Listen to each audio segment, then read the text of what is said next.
Log on to patreon.com/Dane Calloway or paypal.me/Dane Calloway to support me, my channel, and my content. By demand, merchandise is now available at I'mJustHereToMakeYouThink.com.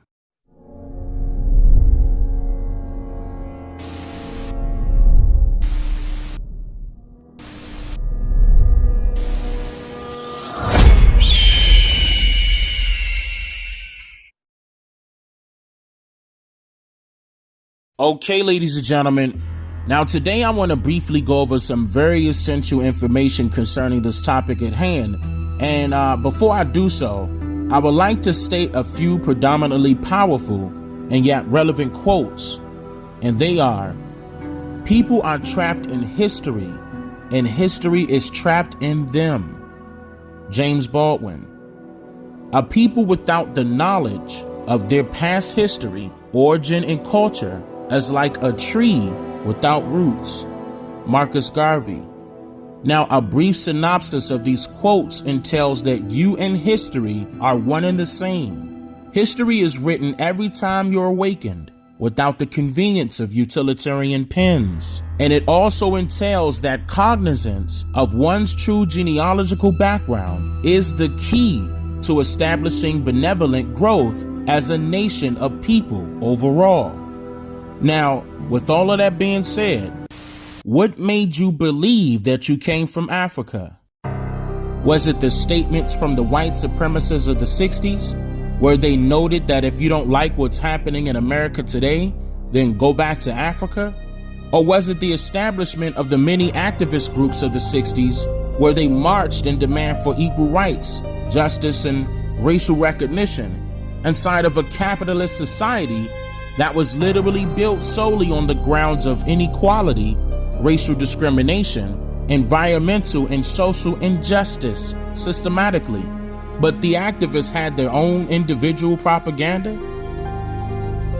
Or could it be the fact that nearly all of you were taught history during your industrialized public school days inside of a, quote, Sunday school classroom setting where the teacher had been previously instructed to follow the manipulative orders of the public school board's curriculums of indoctrination?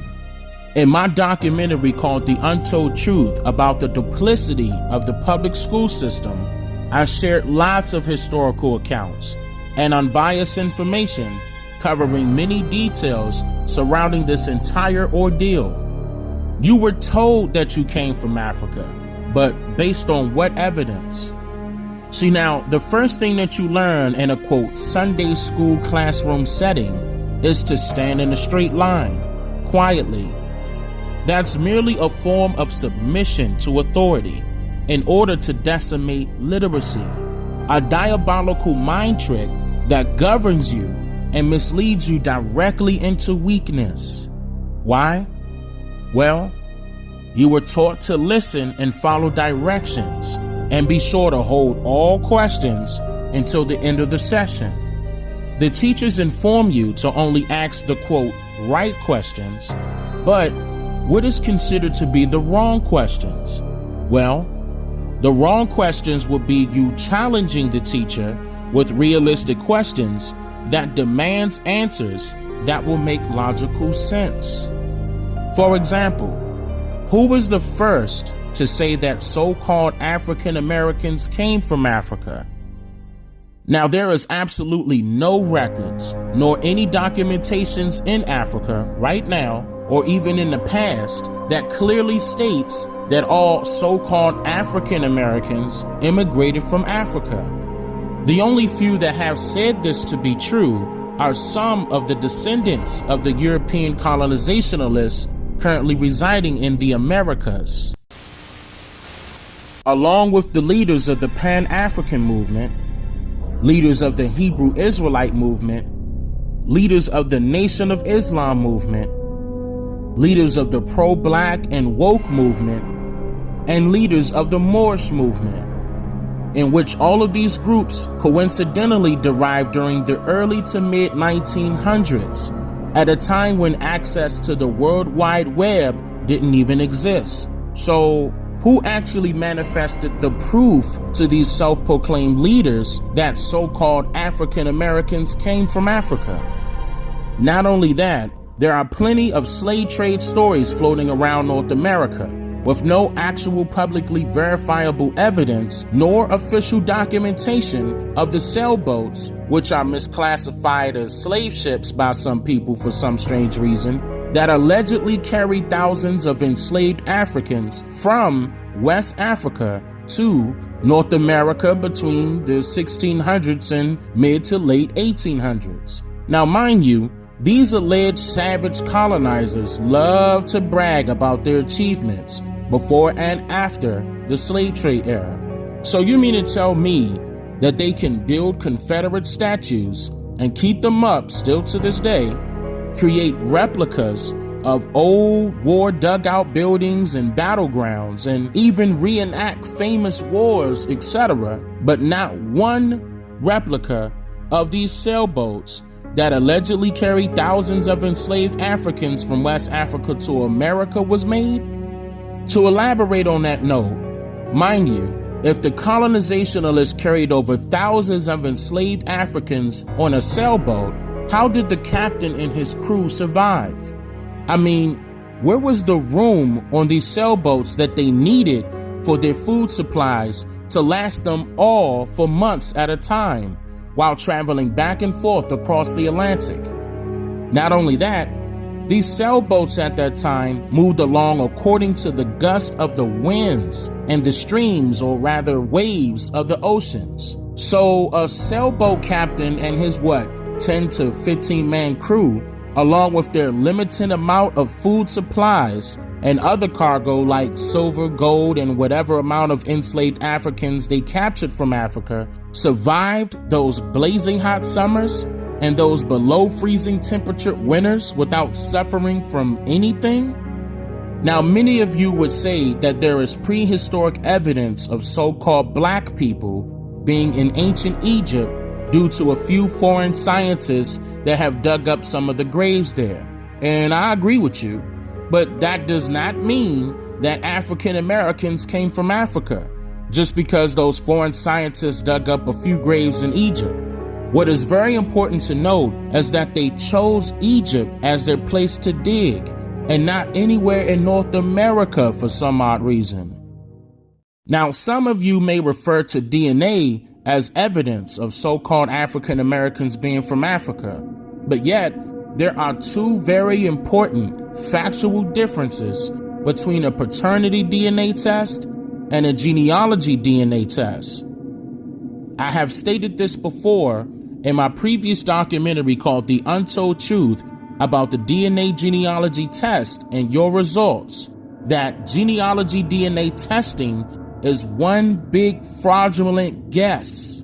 The top genealogy DNA scientists have admitted that their results amounts from genetic astrology after many lawsuits were filed against many popular genealogy DNA test companies. Those folks that have sued has won already, but it did, however, provoke the government to make it unlawful to sue those types of companies soon after multiple other lawsuits began to arise. This is the exact same way the government assisted the pharmaceutical companies. It is all just for profit and not for your best interest whatsoever. Now, really, I have nothing against Africa, nor Africans, but who's to say that they have nothing against us? See, now, there is a reason why Africans can immigrate to North America legally and immediately open up businesses with no problem. You'll see them owning businesses in so-called black communities right now, from Arab Africans to Ethiopian Africans, and the list goes on. And they are granted an entirely different line of credit from any so-called black person that resides in that same community. Watch my documentary called The Untold Truth about the history of credit and debit, and you'll get a better detailed understanding of what I'm about to state next. And that is, those Africans have a totally different classification of race according to the United States Census. And based on that classification of race, and having been granted with dual citizenship, grants them specialized benefits and privileges by way of the federal government that African Americans will never see or benefit from, based solely on their misclassified identity and nationality.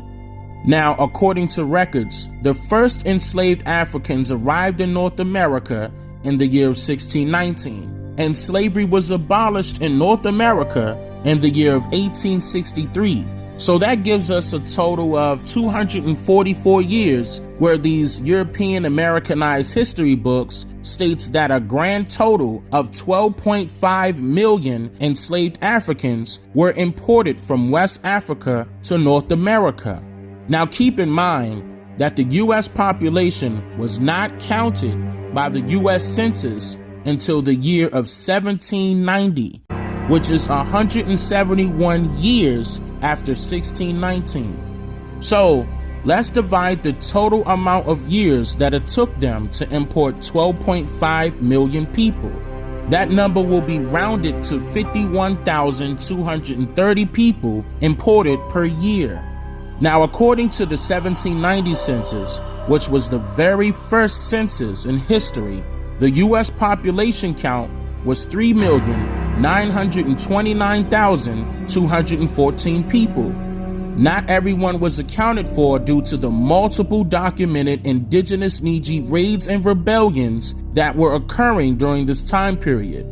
But what is important to note here is that the 1790 census did not reflect a total amount of so-called slaves in America, which would have been a total of 8,760,330 imported Africans had we multiplied the years between 1619 and 1790, which is 171, with the total amount of enslaved Africans, which is roughly 51,230 each year.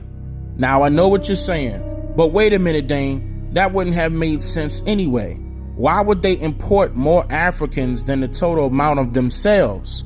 But that's exactly my whole point. These numbers do not add up at all simply because the government has been lying to you. I mean, how can you literally make up an accurate number of imported Africans in 1790 when the actual records, in fact, does not exist? The U.S. Census has admitted that somehow the majority of their records of the 1790 census and up to the 1830 census were either lost or destroyed somehow. Mind you, that in between the years of 1790 and 1830, that all, quote, free people of color were stripped of their true identities and nationality to hide the truth, then purposely, forcefully reclassified as Negroes, coloreds, mulattoes, and blacks by the U.S. Census and the United States government. What is this truth, you ask? Well, all glory go to the Creator. It's an honor to be here today. But I love the theme, American healing. Well, first, let's think about something. Where did America come from? Have it always been America? Or was it just created to be America? Who are the real Americans? America keep changing and changing and changing. Let's go back in time when the American Indians looked like I look and roamed the southeast part of the United States freely. I love what the mayor said. We have to tell the truth. We cannot heal America till we fix the foundation. Can we start right there? I'm just here to make you think.